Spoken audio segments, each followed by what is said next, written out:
السلام علیکم، میرا نام وجیہہ بصیر ہے اور میں شعبہ اسلامیات سے منسلک ہوں۔ میرا تعلق government degree science and commerce college برائے خواتین فیڈرل بی ایریا بلاک 16 سے ہے۔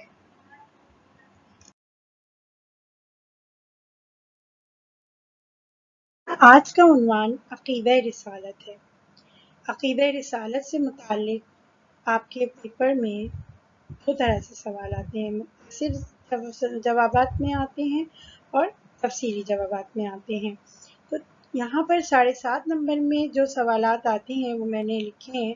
عقیدہ رسالت کی وضاحت قرآن کی روشنی میں بیان کریں، اور اس کے ساتھ سوال کا جو دوسرا حصہ ہوتا ہے وہ یا تو انبیاء کرام علیہم السلام کی خصوصیات پر مشتمل ہوتا ہے یا پھر رسالت محمدی کی امتیازی خصوصیات پہ۔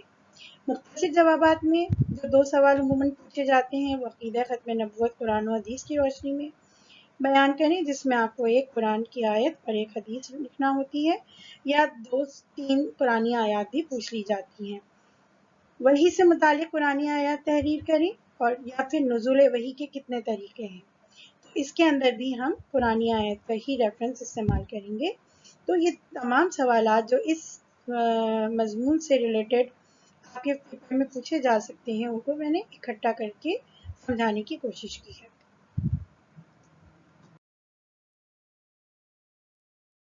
اب ہم اپنے سوال کے پہلے حصے یعنی کہ عقیدہ رسالت کی وضاحت قرآن کی روشنی میں بیان کریں، اس کو سالو کرتے ہیں۔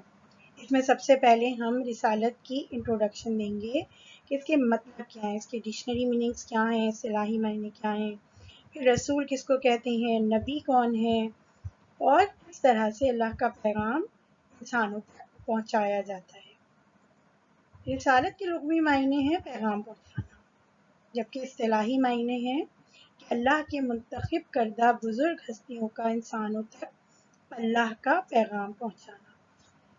رسول سے مراد اللہ کے وہ منتخب بندے جنہیں اللہ تعالیٰ نے صاحب کتاب اور صاحب شریعت بنایا۔ 1,24,000 پیغمبروں میں 313 رسول ہیں، جبکہ تمام رسول نبی ہوتے ہیں۔ نبی سے کیا مراد ہے؟ خبردار کرنے والا، خبریں پہنچانے والا۔ نبی رسول کی لائی ہوئی شریعت اور کتاب کی تعلیمات اپنی امت تک پہنچاتے ہیں۔ تمام انبیاء اور رسول پاک باز، نیک طبیعت، عالی نسب، سچے اور امانت دار ہوتے ہیں۔ اللہ تعالیٰ رسولوں تک اپنا پیغام بذریعہ وحی نازل فرماتا ہے۔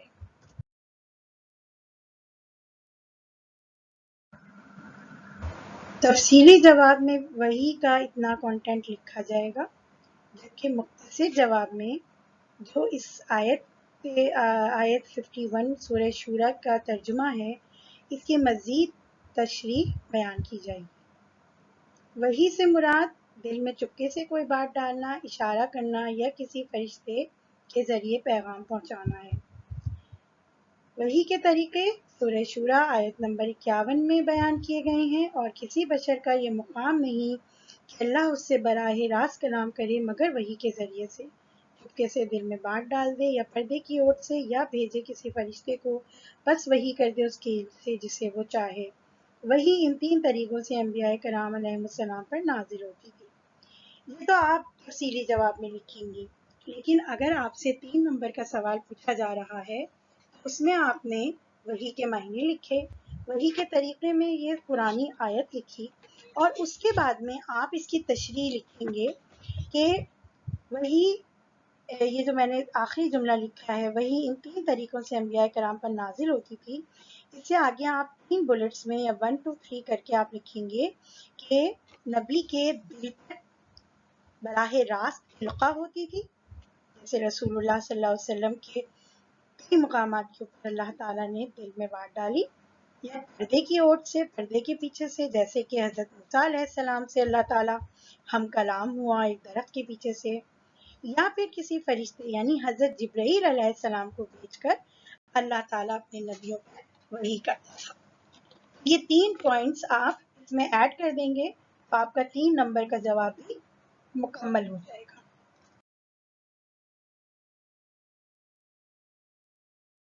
رسالت کی ڈیفینیشن کے بعد میں اب رسالت کی اہمیت بھی بتانا ضروری ہے۔ اسلام کے بنیادی عقائد میں دوسرا اہم عقیدہ عقیدہ رسالت ہے۔ عقیدہ رسالت کو قبول کرنے کے بعد عقیدہ توحید کامل ہو جاتا ہے، کیونکہ انبیاء کرام علیہ السلام کی اطاعت در حقیقت اللہ تعالیٰ کی اطاعت ہوتی ہے۔ قرآن کریم کی سورہ نساء آیت نمبر 64 میں اللہ تعالیٰ فرماتا ہے، ہم نے اپنے تمام رسول صرف اس مقصد کے لیے بھیجے کہ اللہ کے حکم کے مطابق ان کی اطاعت کی جائے۔ رسالت کا انکار گویا اللہ تعالیٰ کا انکار ہے۔ تو یہ اہمیت اس لیے بتانی ضروری ہے تاکہ ہمیں معلوم ہو کہ عقیدہ توحید عقیدہ رسالت کو مانے بغیر نامکمل ہے۔ اب اس کے بعد میں سوال میں جو پوچھا گیا ہے کہ قرآن کی روشنی میں رسالت کو بیان کریں، تو کم سے کم آپ کو 5 آیات کے ترجمے لکھنے ہیں۔ یہ ریکوائرمنٹ سمجھ لیجئے 7.5 نمبر کے سوال کی۔ تو اس میں جو ہم نے آیتیں جمع کی ہیں، آپ اس کے علاوہ بھی لکھ سکتے ہیں۔ جس نے رسول کی اطاعت کی اس نے اللہ کی اطاعت کی، یہ سورہ نساء آیت نمبر 80 کی آیت کا ترجمہ ہے۔ انٹروڈکشن دے دیا، تو اب اس کے بعد آپ بتائیں گے کہ یہ بہت اہم عقیدہ ہے اور اس کے قبول کرنے کے بعد ہی ہم عقیدہ توحید کو مکمل کر سکتے ہیں، کیونکہ انبیاء کرام کی اطاعت در حقیقت اللہ کی اطاعت ہے۔ اس کے ساتھ ہی ہم نے جو ہے وہ ایک آیت کا ریفرنس دیا ہے سورہ نساء کی۔ آپ لوگ کوشش کریں کہ سورت کا نام ضرور یاد کر لیا کریں، بے شک اگر آپ سے آیت نمبر یاد نہیں ہوتی تو آپ سورت ضرور یاد کر لیں۔ میں نے اسی لیے اس میں دونوں چیزیں دے دی ہیں تاکہ اگر کوئی بچہ جو ہے وہ اس کو یہ والا ترجمہ جو اس میں دیا ہے وہ مشکل لگے تو وہ اپنے قرآن مجید میں سے سورت کی آیت پہ جا کر کے آسان ترجمہ نکال لے، لیکن آپ لوگ کوشش یہ کریں کہ سورت کا نام ضرور دیا کریں ترجمے کی آیت کے ساتھ۔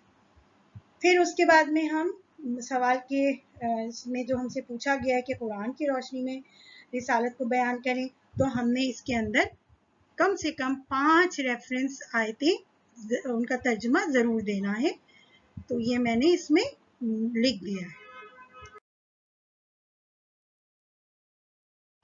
ریفرنس کی آیتیں ہیں جن سے پتہ چل رہا ہے کہ قرآن مجید میں اللہ تعالیٰ نے مختلف انداز میں رسالت سے متعلق کیا کیا بیان فرمایا ہے۔ مرضی سے کوئی بات نہیں کہتے مگر وہ اللہ کی طرف سے وحی ہوتی ہے۔ سورہ نجم آیت نمبر 3-4۔ ہر امت کے لیے ایک رسول ہے۔ سورہ یونس آیت نمبر 47۔ کوئی امت ایسی نہیں گزری جس میں کوئی ڈرانے والا نہ آیا ہو۔ سورہ فاطر آیت نمبر 24۔ ہر امت میں رسول بھیجا کہ اللہ ہی کی بندگی اور اطاعت کرو اور طاغوت کی بندگی سے بچو۔ سورہ نمل آیت نمبر 9۔ طاغوت مطلب شیطان۔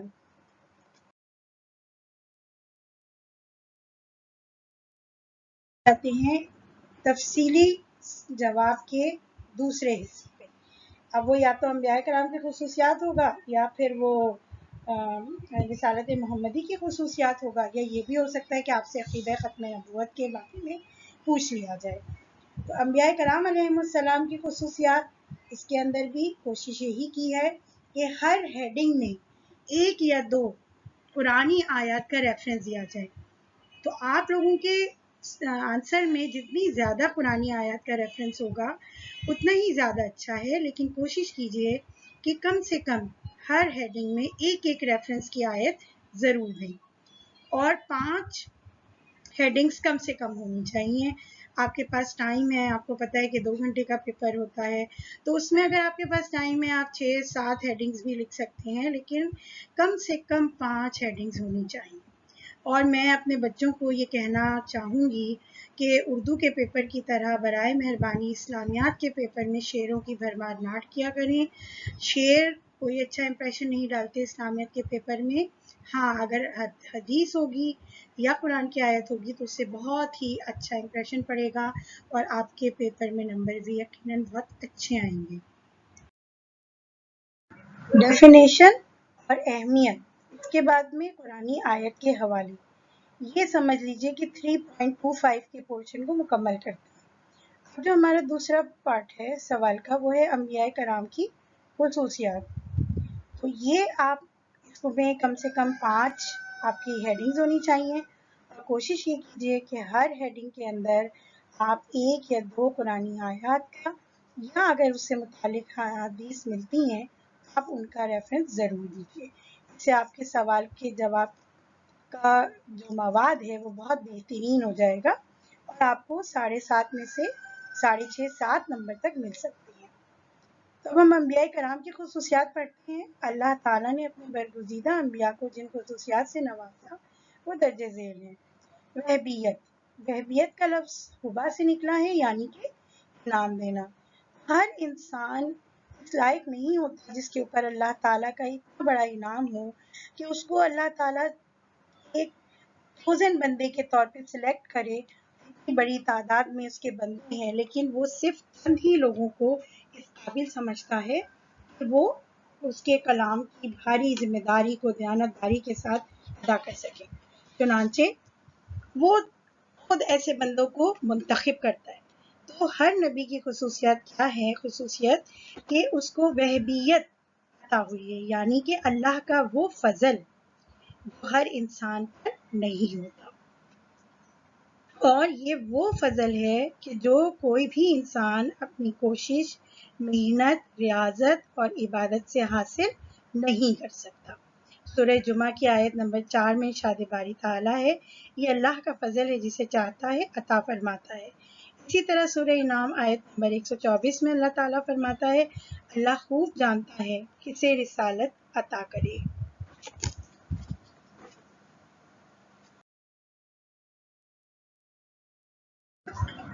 انبیاء کرام کی دوسری خصوصیت بشریت ہے، یعنی کہ اللہ تعالیٰ نے تمام انبیاء رسول کو انسان بنا کر بھیجا۔ انسانوں کی ہدایت اور رہبری کے لیے انسان ہی نبی بنائے گئے، کسی جن اور فرشتے کو نبی بنا کر نہیں بھیجا گیا۔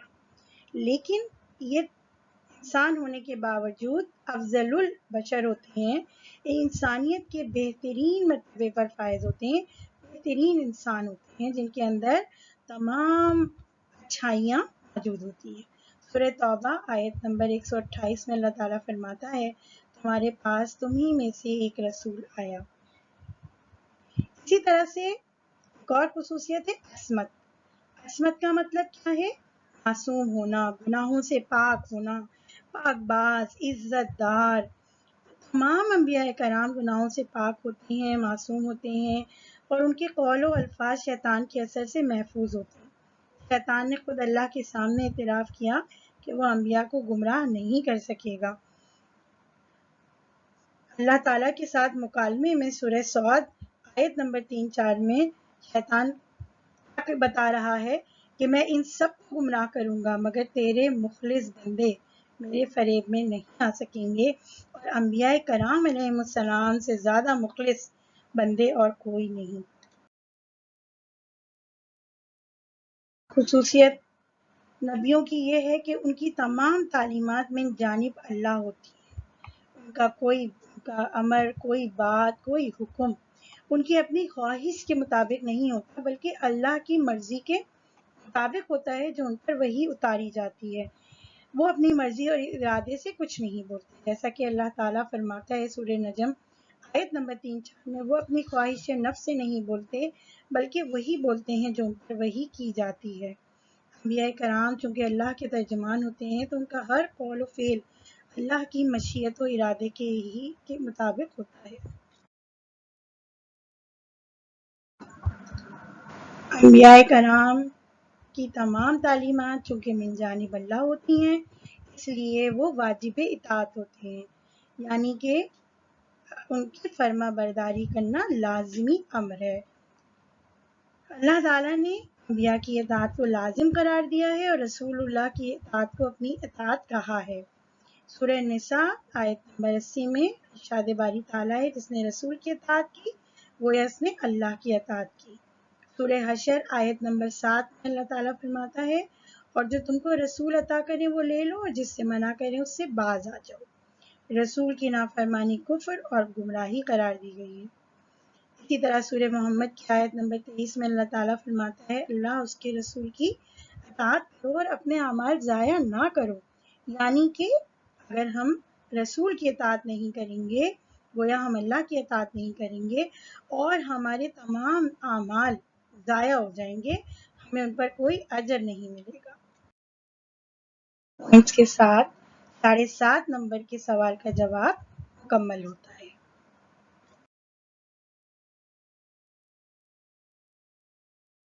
تفصیلی جواب کے دوسرے حصے رسالت محمدی صلی اللہ علیہ وسلم کی امتیازی خصوصیات کو ڈسکس کریں گے۔ اللہ تعالیٰ نے اپنے حبیب صلی اللہ علیہ وسلم کو جامع صفات بنا کر بھیجا، یعنی کہ تمام انبیاء کرام حضرت آدم علیہ السلام سے لے کر حضرت عیسیٰ علیہ السلام تک جن بہترین صفات سے، اعلیٰ صفات سے متصف تھے، وہ تمام صفات کا مجموعہ رسول اللہ صلی اللہ علیہ وسلم کی ذات اقدس میں جمع کر دیا گیا۔ رسالت محمدی صلی اللہ علیہ وسلم کی خصوصیات مندرجہ ذیل ہیں۔ عمومیت: آپ صلی اللہ علیہ وسلم کی رسالت و نبوت آفاقی ہے۔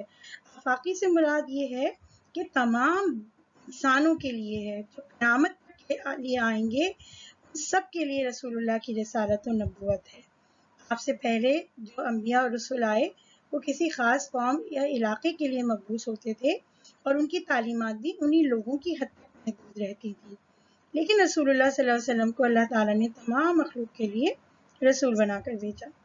سورہ سبا آیت نمبر 28 میں اللہ تعالیٰ فرماتے ہیں، ہم نے آپ صلی اللہ علیہ وسلم کو تمام لوگوں کے لیے خوشخبری سنانے والا اور ڈرانے والا بنا کر بھیجا۔ رسول اللہ نے فرمایا، میں سارے مخلوق کی طرف سے رسول بنا کر بھیجا گیا ہوں۔ اور یہ جو حدیث ہے صحیح مسلم میں ہے۔ میں ایک بات کہنا چاہوں گی بچوں کہ جب آپ لوگ قرآن کا ترجمہ لکھیں تو وہ سورت موجود جس سورت سے وہ ترجمہ لیا گیا ہے، اگر آپ اس کا نام لکھ دیں، بے شک آپ آیت نمبر نہ یاد کر سکیں تو آیت نمبر نہ مینشن کریں، لیکن اگر آپ اس کی سورت کا نام لکھ دیں گے یہ بہت اچھا امپریشن دے گا۔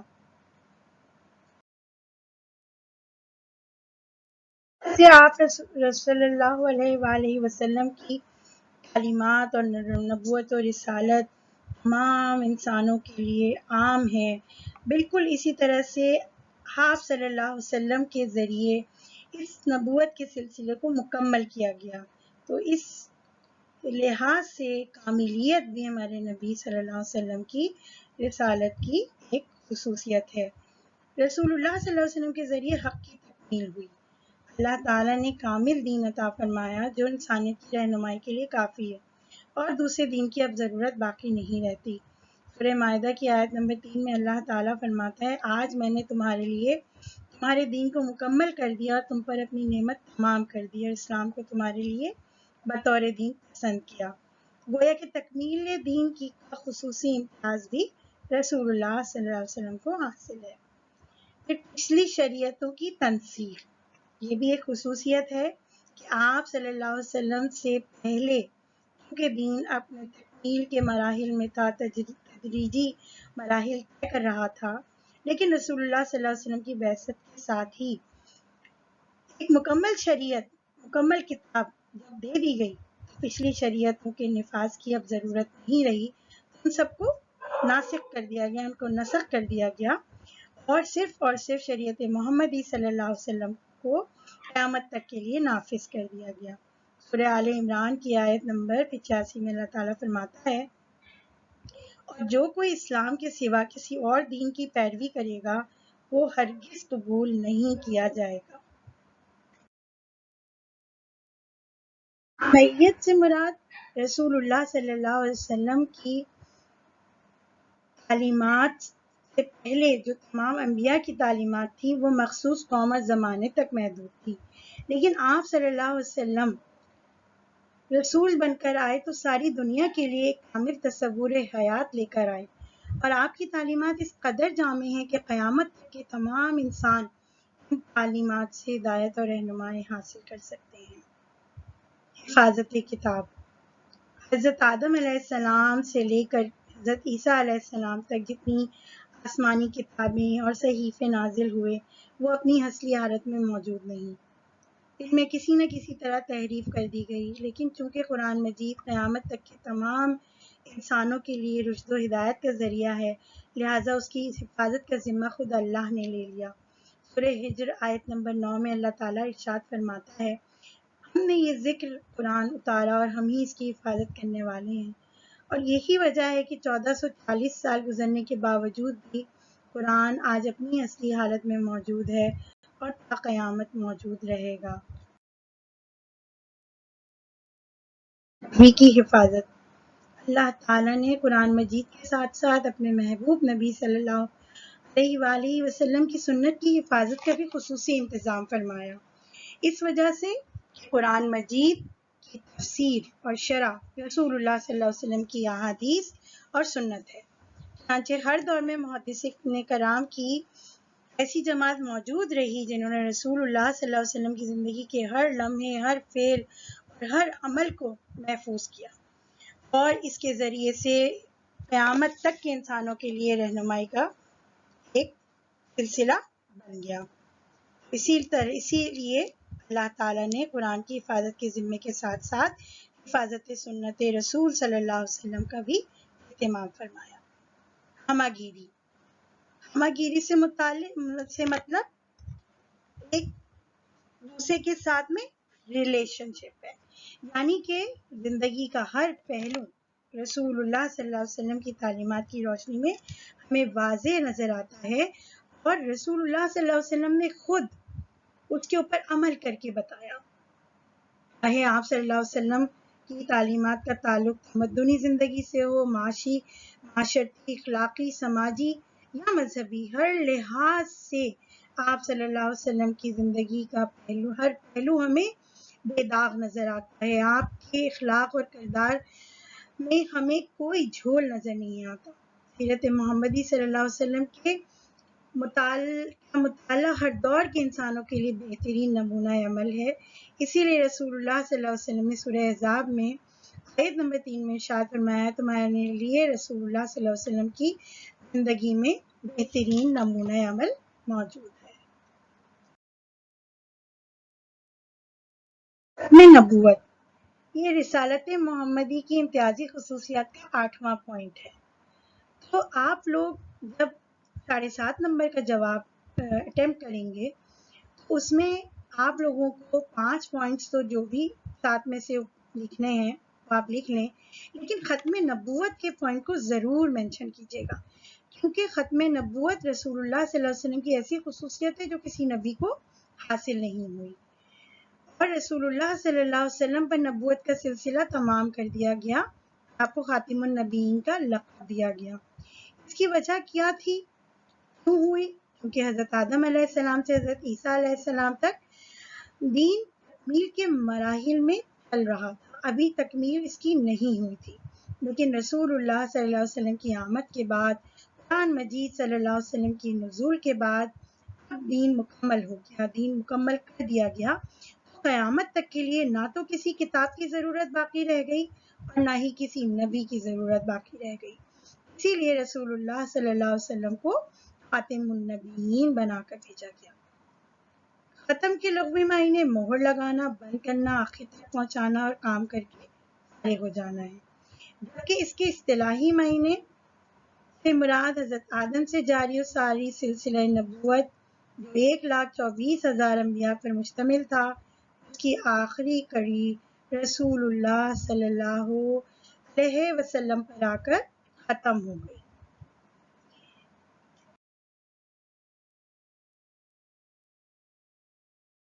ختم نبوت۔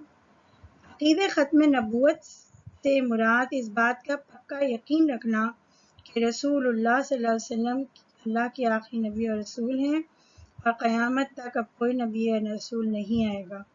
چنانچہ جتنے بھی لوگوں نے آپ صلی اللہ علیہ وسلم کے بعد نبوت کا دعویٰ کیا انہیں مرتد یعنی کہ مذہب سے پھر جانے والا اور ان کی سزا واجب القتل رکھی گئی اور ان سے باقاعدہ جہاد کیا گیا۔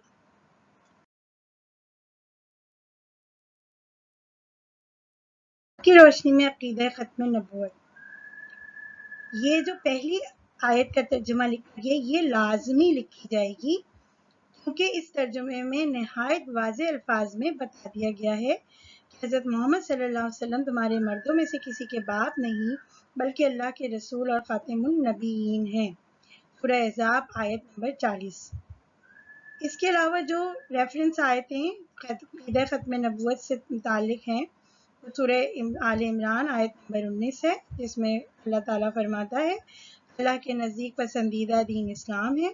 سورہ آل عمران کی ہی آیت نمبر 85 میں اللہ فرماتا ہے جو کوئی اسلام کے علاوہ کسی اور دین کا طلبگار ہوا قبول نہیں کیا جائے گا اور وہ روز قیامت خسارے میں ہوگا۔ سورہ مائدہ آیت نمبر 66 میں آیت نمبر 6 میں اللہ تعالیٰ فرماتا ہے آج کے دن ہم نے تمہارے لیے تمہارا دین مکمل کر دیا اور اپنی نعمت تمام کر دی اور تمہارے لیے اسلام کو بطور دین پسند کر لیا۔ حدیث کی روشنی میں ختم نبوت۔ رسول اللہ صلی اللہ علیہ وسلم نے فرمایا بنی اسرائیل کی رہنمائی انبیاء کیا کرتے تھے۔ جب ایک نبی وفات پا جاتا دوسرا نبی اس کا جانشین ہو جاتا تھا، مگر اب میرے بعد کوئی نبی نہیں۔ ایک اور حدیث میں رسول اللہ صلی اللہ علیہ وسلم کا ارشاد ہے میری اور مجھ سے پہلے گزرے ہوئے انبیاء کی مثال ایسی ہے جیسے کسی شخص نے ایک عمارت بنائی اور خوب حسین و جمیل بنائی، مگر ایک کنارے میں ایک اینٹ کی جگہ خالی چھوڑ دی اور وہ آخری اینٹ میں ہو۔ تمام صحابہ کرام کا اس بات پر اجماع ہے، یعنی کہ تمام صحابہ کرام اس بات پر متفق ہیں کہ رسول اللہ صلی اللہ علیہ وسلم کے بعد قیامت تک کوئی نبی نہیں آئے گا۔ یہاں پر یہ عقیدہ ختم نبوت مکمل ہوا۔ 3 نمبر کے لیے یہ اس میں اندر بہت سفیشینٹ کانٹینٹ ہے، آپ اس میں سے ایک ترجمہ اور ایک ترجمہ آیت قرآنی کا اور ایک ترجمہ رسول اللہ صلی اللہ علیہ وسلم کی حدیث کا شامل کر سکتے ہیں۔ اگر سوال میں 2 آیتیں پوچھی گئی ہیں تو آپ 2 آیتوں کا ریفرنس لکھ لیجئے۔ کوشش میں نے یہی کی ہے کہ آپ کو اتنی سفیشینٹ ریفرنسز دے دوں کہ آپ کو ادھر ادھر دیکھنے کی ضرورت نہ پڑے، لیکن یہ یاد رکھیے کہ کسی بھی جواب کے لیے اس کے اندر کا مواد اس سے ریلیونٹ ہونا بہت ضروری ہے۔ الحمدللہ ہمارا عنوان اپنے تکمیل پر پہنچا۔ الحمدللہ رب العالمین و تمت بالخیر۔ والسلام علیکم ورحمۃ اللہ وبرکاتہ۔